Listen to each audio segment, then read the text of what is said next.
bien-aimé. Mais qu'est-ce que tu fais? Et c'est horrible encore, c'est déplorable pour les autres. Les autres ils se sont introduits, mais d'eux-mêmes, ils se sont encore désistés encore. Ils ne savent plus le faire. Mais or la Bible dit maudit la personne qui a pris l'engagement et il se retire. À combien nous-mêmes nous attirons le malheur dans notre vie.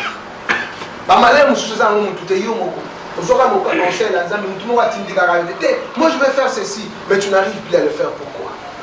Est-ce que tu te poses la question? Il y a l'intercession, toi tu te dis non, moi je suis intercesseur, tu n'es plus là. On regarde sur le banc des intercesseurs, ton nom n'y est plus. C'est impossible. Qu'est-ce que tu as promis à Dieu? Une épouse doit être obéissant par rapport à l'époux. Quels sont les services que Dieu doit réaliser? Que nous fassions le bien, il dit fasse le bien. Qu'il soit riche en œuvre. Est-ce que nous sommes riches en œuvre? Riche en œuvre, c'est lorsque nous faisons de travail. C'est ça que moi j'ai toujours dit, mais moi en Grèce, je fais l'effort de faire ma part. J'enseigne dans l'église, bien-aimé. Je baptise d'eau. Je baptise d'esprit aussi, tel que la parole de Dieu me dit. Je fais ce que le Père m'a dit de faire.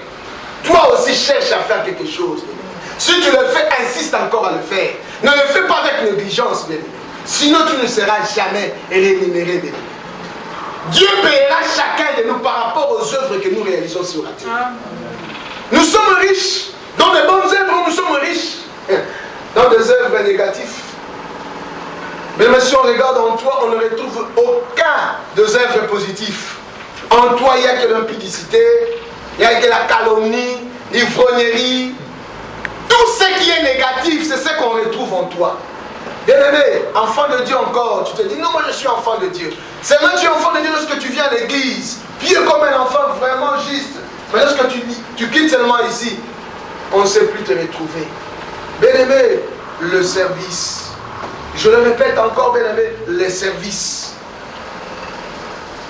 Il y a des sortes de services, bien-aimé. Il y a ceux qui ne savent pas travailler pour Dieu, mais la parole de Dieu nous demande d'être libéral, bien-aimé.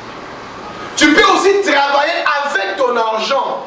Il y a d'autres qui acceptent d'être des enfants de Dieu, de partenaires dans l'œuvre de Dieu. Non, moi je vais commencer à soutenir l'œuvre de Dieu. On a dit chaque mois, on a besoin de l'argent pour payer les loyers. C'est lui qui veut être aussi serviteur, qui s'engage aussi en cela. Le mois passé, on n'a pas demandé. Les autres se disaient, mais non, passé, on n'a pas demandé. Je savais. Mais il y a d'autres qui se sont dit, non, papa, comme tu n'as pas demandé, mais les autres venaient pour dire, non, ma part, c'est ça. C'est ça, bien-aimé. Être fidèle dans le service. Bien-aimé, la fidélité, elle est importante. Si notre Dieu est fidèle, il le veut aussi en nous qu'il y ait cette fidélité-là. Malheureusement, de notre part, nous ne sommes pas fidèles. On ne sait pas retrouver la fidélité en nous. Seul Christ reste fidèle à nos engagements que nous avons pris, on n'est pas fidèle. Dieu nous recommande encore, bien-aimé, ce soir, par la grâce et par l'amour de Dieu, la décision que tu avais prise, il faut avancer avec Jésus-Christ. Parce que la parole de Dieu nous dit, c'est lui qui tient la charrie et regarde en arrière, n'est pas propre pour le royaume des cieux. Qu'est-ce que la femme de Lot a fait, bien-aimé? On lui a interdit de regarder en arrière. Mais elle, bien-aimé, ce qu'on a dit de ne pas faire, c'est ce qu'elle a fait. C'est ce qui nous arrive presque tout. Ce qu'on nous interdit de ne pas faire, c'est ce que nous avons toujours tendance à faire. C'est pourquoi, bien-aimé, un jour, ça sera difficile. Mais c'est bientôt, c'est maintenant que nous devons changer, bien-aimé. Enfin qu'en nous, qu'on puisse trouver les œuvres bonnes. La richesse. Tel que moi j'ai toujours dit, bien-aimé, je suis en train de construire ma vie spirituelle. Pourquoi? Parce que je fais l'œuvre de mon Père. Je ne cesse pas nuit et jour. Je calcule. Dieu donne-moi la sagesse, la connaissance d'enseigner à ton peuple, si possible, papa. C'est ce que Dieu a toujours fait dans ma vie, bien-aimé. C'est ce que je me suis toujours préoccupé. À propos de fidèles, à propos des âmes de Dieu. Que Dieu vous transforme et que vous soyez maintenant aussi ses serviteurs. Même si je ne serai pas là, vous direz, oh non, parce qu'ils m'avaient enseigné. Regarde ton travail, parce qu'aujourd'hui, moi aussi, j'ai commencé l'œuvre. C'est comme ça. Dieu veut cela, bien aimé. C'est pourquoi il nous a dit dans Matthieu chapitre 28, verset 19 à 20, allez faire de toutes les nations mes disciples, enseignez-leur, baptisez-leur. C'est ça l'œuvre de Dieu. Dieu. C'est ce que je suis en train de réaliser. Toi aussi, à ton tour, bien-aimé, cherche à faire quelque chose pour Dieu. Pour Dieu, bien-aimé. On ne le fait pas pour une personne. L'œuvre de l'Éternel, bien-aimé, ce n'est pas pour une personne.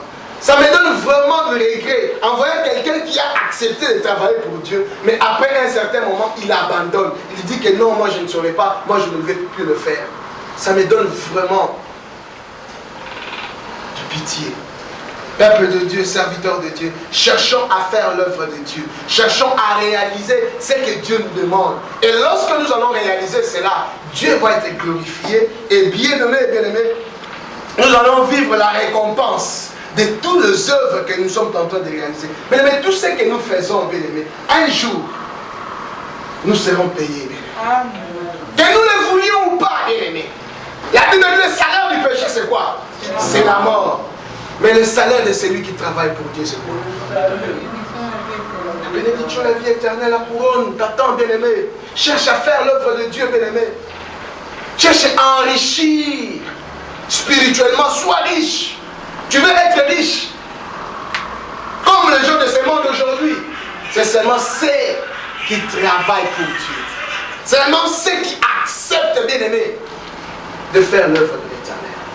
C'est pourquoi il y aura beaucoup qui auront, bien aimé, beaucoup de choses. Pourquoi? Parce qu'ils ont travaillé. Et ils travaillent péniblement. Quelles que soient dans les difficultés, même s'il n'y a pas de quoi manger, il s'est dit non, j'irai pour travailler pour mon Dieu. Il n'a pas donné de conditions. Oh non, moi pour travailler, il faut que ce soit ici. Non, bien aimé. Dans les choses de Dieu, on ne donne pas de conditions. Oh non, comme je suis affamé, j'irai pas travailler. Non, bien aimé. Ce n'est pas pour une personne que tu le fais. Tu le fais pour ton Dieu. C'est lui qui te donne le souffle de vie, bien aimé. Pense à chaque fois pour Dieu. Même pour aller à l'église. Ah non, mais bien aimé, c'est pour ta vie. Il faut aller à l'église, écouter la parole de Dieu. Si tu es travailleur, serviteur de Dieu, va, bien aimé. Tu ne sais pas le jour de la visite où Dieu a réservé, peut-être c'est le jour où toi tu te dis non, c'était le jour où Dieu voulait venir pour te visiter. Et lorsqu'il regarde, il ne te voit pas.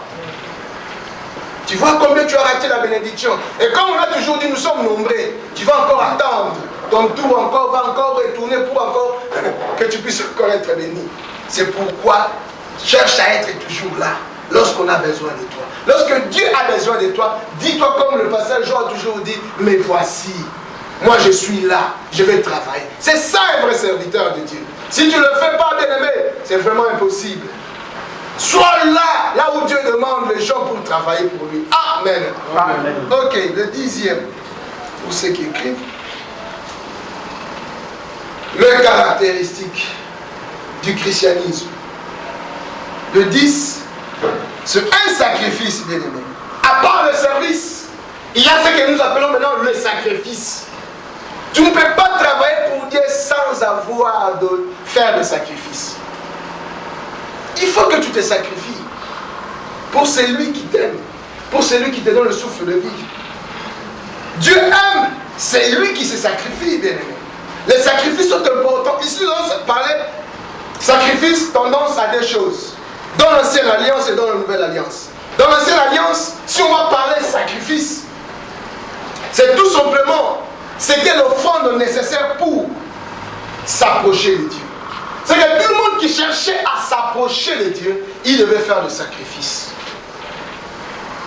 Pour le pardon de péché, il fallait tout simplement d'abord chercher à se purifier, après s'approcher de Dieu. C'était ça le premier principe dans l'ancienne alliance. C'est l'offrande nécessaire pour ceux qui écrivent pour s'approcher de Dieu. Cette offrande était nécessaire. Tu ne pouvais pas t'approcher de Dieu si tu ne passais pas par le sacrifice de l'offrande. C'était comme ça. Tous ces gens-là de l'ancien temps vivaient comme ça, bien aimé.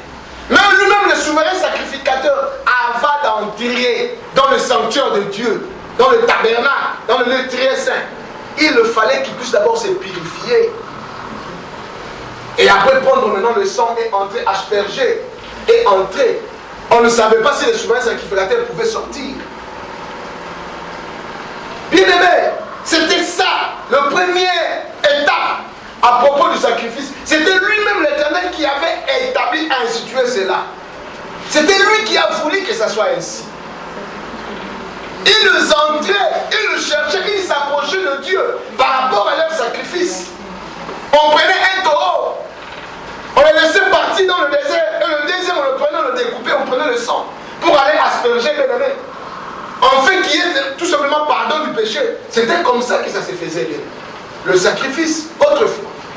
Et après, dans la nouvelle alliance, c'était de l'homme de Jésus-Christ. C'est lui-même qui s'est fait maintenant offrande d'ennemis.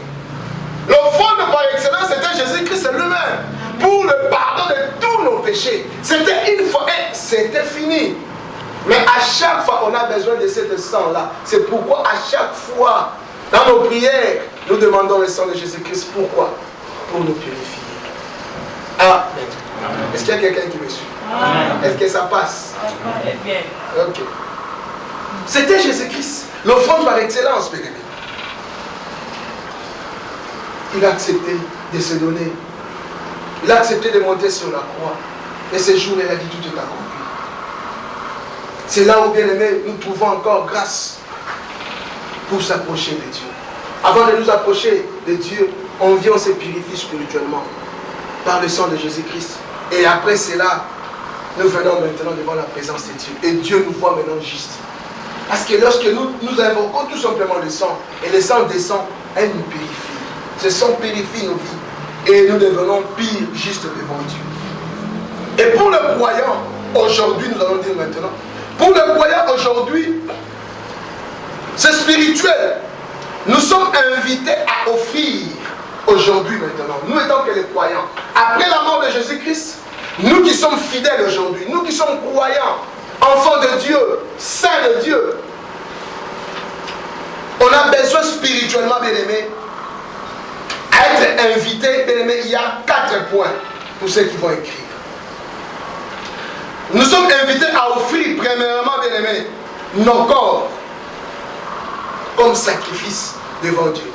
Romains chapitre 12, verset 1. Qu'est-ce que la parole de Dieu nous dit? Celui qui nous lit rapidement, parce que moi je peux encore. Qu'est-ce que Romains nous dit? La première de sacrifice que Dieu nous demande. Romains chapitre 12, verset 1.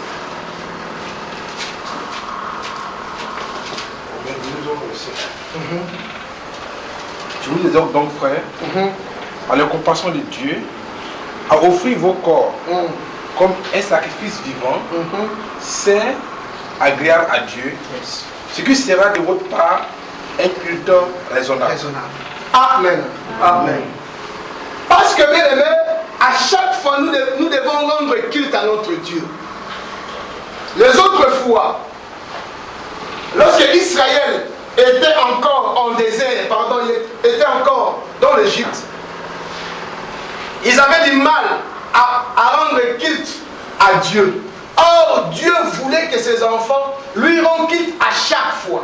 C'est pourquoi il a fallu qu'il puisse libérer son peuple, afin que celui-ci vaille pour l'adorer chaque fois dans le désert. Et c'était comme ça. Il se purifiait et après il rendait à Dieu leur culte. Maintenant, aujourd'hui, spirituellement, nous aussi, bien aimés, nous devons rendre notre culte chaque fois dans nos vies à celui qui s'est sacrifié pour nous. C'est pourquoi on a dit spirituellement, bien aimés, aujourd'hui nous sommes invités à offrir premièrement nos corps à Dieu. Est-ce que toi tu as déjà offert à Jésus-Christ ton corps? Ou tu prends soin d'abord de ton corps? C'est pourquoi j'ai toujours dit à d'autres chrétiens, si ça ne se sent pas bien, oh non, je ne vais pas à l'église. Pourquoi? Oh non, je me sens mal à la tête. C'est pourquoi je ne vais pas aller à l'église. Oh non, j'ai mal au ventre. C'est pourquoi je ne vais pas aller à l'église. Mais tu oublies celui qui a le pouvoir de libérer la maladie ou cette souffrance que tu as, c'est l'homme de Jésus-Christ. Toi, tu restes à la maison. Or, tu ne sais pas. C'est pourquoi plusieurs fois, les enfants de Dieu se disent non, ces jours-là, il a fallu que je sois seulement à l'église. Si j'étais à l'église, le problème qui s'est passé à la maison, peut-être, Dieu voulait m'épargner, effectivement. Tu vois à combien tu as fui l'église et le malheur, directement, le malheur t'a atteint. C'est parce que tu as fui. Tu n'as pas voulu rendre à Dieu culte. Oh, Dieu est jaloux de ce culte-là. Chaque jour dans notre vie, on a besoin premièrement de donner sacrifice notre corps. Comme lui l'a fait pour nous. Pourquoi pas en retour? C'est ce qui se passe dans le mariage. L'homme se donne à sa femme. Et en retour, la femme aussi doit être soumise à l'homme. C'est comme ça, c'est aller-retour. Le mari ne peut pas donner sa vie pour sa femme et en retour, la femme ne le fait pas. Ça ne se passe pas comme ça. Qu'est-ce que nous faisons pour Dieu? Quel est le sacrifice là que Dieu nous demande que nous ne parvenons pas à réaliser? Nos corps, bien aimés, sont obligés de faire ce que la parole de Dieu nous demande. Nous devons donner ce sacrifice agréable à Dieu. Notre culte, chaque fois, c'est la prière. Est-ce que tu le fais pour Dieu chaque fois dans ta vie? Est-ce que tu fais cette culte-là chaque jour dans ta vie? Tu t'agenouilles, tu pries à Dieu. Non, Dieu, merci pour ce que tu as réalisé. Est-ce que tu chantes pour Dieu? Parce que dans ce culte-là, il faut chanter aussi pour Dieu. Il faut prier, chanter pour Dieu. C'est ça ce que Dieu demande. Chaque jour dans ta vie, il faut réaliser cela. C'est ça ce que Dieu nous demande, bien aimé. Est-ce que ce christianisme est en nous? C'est ça que j'avais posé la question. Est-ce qu'on peut retrouver cette race-là, le christianisme? Est-ce que les chrétiens sont le bazar? Par rapport à tout ce que nous parlons, est-ce que tu te retrouves ou tu n'es même pas là? Si tu ne m'aimes pas encore là, c'est maintenant, bien aimé, d'apprendre ces choses. Cherche toujours à donner, à faire culte pour Dieu. Amen. Amen. Le premier point, c'était ça. Le deuxième, notre sacrifice aussi, que Dieu nous invite à faire, c'est au travers de nos biens. Le point B, c'est nos biens. Hébreux chapitre 13, verset 16. Hébreux 13. Hébreux 13, verset 16. 16. Cependant. Hébreux 13, verset 16. N'oubliez pas la bienveillance et la libéralité, car c'est à de tels sacrifices que Dieu prend plaisir. Amen. Amen. Dieu nous oblige aussi, bien aimés, à offrir encore nos biens à Dieu. C'est-à-dire, celui qui bénit, c'est Dieu. C'est pourquoi on nous demande ici de venir avec nos bénédictions devant Dieu. Les offrandes. Savoir donner à Dieu ce qu'il nous a donné, il nous a remis. Cependant, n'oublie pas la bienveillance et la libéralité, car c'est à de tels sacrifices que Dieu prend plaisir. La libéralité. Tu ne sais pas offrir à Dieu. Toi, tu as toujours tendance, l'argent que tu crois que c'est ton argent. Or, c'est Dieu qui t'a béni à propos de ça. Mais lorsque tu t'approches devant Dieu, cherche toujours à donner quelque chose à Dieu. C'est par rapport aussi à ces sacrifices que Dieu nous demande. Ce culte que nous devons rendre à Dieu, c'est aussi cette libéralité. C'est pourquoi l'église, on met souvent cette bassin pour dire non, maintenant on va passer maintenant à l'offrande. Pourquoi? Parce que c'est Dieu qui nous a donné. Et il a encore besoin de cela. Pour la continuité de son œuvre. Il sait pourquoi il a dit. C'est pourquoi spirituellement, bien aimé, nous devons rendre, nous devons offrir à Dieu aussi nos biens. Mais les bien égoïste, tu t'aimes toi-même, tu veux toujours t'enrichir. Or tu oublies, c'est lui qui bénit, c'est Dieu. Il ne faut pas être égocentrique. Cet esprit-là de t'aimer toi-même, c'est ce que Dieu ne veut pas. La première des choses, cherche toujours ce que tu as. Remets aussi pour l'œuvre de Dieu. Bénis aussi Dieu au travers de son œuvre. Parce que Dieu ne se voit pas comme ça. Mais c'est la parole de Dieu qui nous demande. Mais toi, tu ne sais même pas donner les dîmes. Tu ne sais même pas donner les offrandes. C'est pourquoi autrefois j'avais enseigné aux enfants qui sont au disciple-là. Tu sais à combien tu as des dettes de Dieu. Pourquoi? Parce que tu ne sais pas donner les dîmes que tu reçois. Tu as volé Dieu, c'est dit. Il y a plusieurs des gens qui sont ici. Nous sommes un peu des voleurs. Pourquoi? Parce qu'on ne sait pas donner nos dîmes à Dieu. Ça devient toujours difficile. Si tu as un 100 € là qu'on t'a donné ou quelqu'un t'a envoyé, tu dis non, il faut couper 10 € pour donner à 10, c'est trop, c'est trop. Il faut même un 1. À combien tu voles Dieu? C'est Dieu qui t'a béni. C'est lui qui a ouvert le porte afin que ce frère-là puisse t'envoyer cet argent. Si c'est ton père, c'est qui? Mais tu ne sais pas donner le 1/10 de ce que tu as reçu. À combien tu voles Dieu? Mais demain, tu auras encore besoin de l'argent. Mais parce que Dieu ne retrouve pas la part de son œuvre, c'est pourquoi demain, lorsque tu vas encore demander, les gens vont se fatiguer de toi. Ils vont dire non, non, celui-là, il demande un peu trop. Attends d'abord.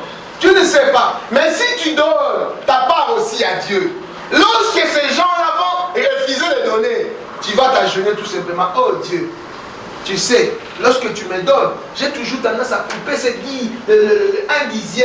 Je mets dans ton... Mais aujourd'hui, je manque. Fais quelque chose. Bien aimé. Que tu le veuilles ou pas, Dieu va s'élever. Parce qu'il sait que non, mon enfant, à chaque fois que moi je le bénis, il fait sortir quelque chose pour venir donner dans mon service. Ce sont le principe de Dieu que nous tendance à oublier. On est toujours égoïste. Nous aimons plus que Dieu. Or, nous oublions, c'est lui qui nous bénit, c'est Dieu. Amen. Amen. Est-ce qu'il y a quelqu'un qui me suit? C'est très important. Ce sont des connaissances que je suis en train de donner. Peut-être tu les connais, mais tu as négligé. Mais c'est important, il faut le faire. Dieu nous invite encore, la troisième des choses, il nous invite encore, bien aimés, spirituellement, à offrir la louange. Hébreux chapitre toujours 13, verset 15. Il nous demande aussi encore à offrir la louange. On nous lit, frère. Hébreux 13, verset 15. Par lui, offrons sans cesse à Dieu un sacrifice de louange, c'est-à-dire le fruit des lèvres qui confessent son nom. Amen. Ici maintenant c'est autre chose. On nous parle maintenant à offrir à Dieu la louange. Tel que les choristes le font nuit et jour, bien aimés. Ils se sacrifient pour chercher à adorer Dieu. Mais bien aimés, dans le principe de Dieu, tout le monde tel que nous sommes appelés à offrir à Dieu les sacrifices de notre louange. C'est-à-dire nous tous nous sommes des chanteurs. Parce que j'ai toujours dit, bien aimés, tout le ministère que nous vivons aujourd'hui, il n'y en aura plus. Même les 5 ministères, il y aura un moment que ça va cesser. Mais une seule qui restera, c'est chanter pour Dieu, c'est le louer. Car Dieu aime la louange et l'adoration. Nous devons tous être les véritables adorateurs pour adorer celui qui nous a aimés. C'est ce que les Israélites faisaient dans le désert. Ils ne cessaient pas de louer Dieu. À chaque fois que Dieu leur accordait de victoire, c'était dans la louange toujours. Il est loué et il est glorifié. La louange a des tendances. Elle est spirituelle dans la prière et elle est maintenant charnelle, telle que nous le chantons comme ça. Elle est à des tendances. Tu peux louer Dieu de ce que Dieu fait de ta vie, bien aimé. Tu le loues en parole et après tu commences à chanter. Dans ton culte personnel, cherche aussi à louer Dieu. Ce n'est pas bien aimé lorsque tu pries, tu ne sais même pas, ne fût-ce qu'entonner une chanson dans tes prières. Je ne sais pas si tu le fais. Est-ce que tu le fais dans tes prières? Si tu le fais, que Dieu soit loué, bien aimé. Parce que Dieu fait ces louanges-là.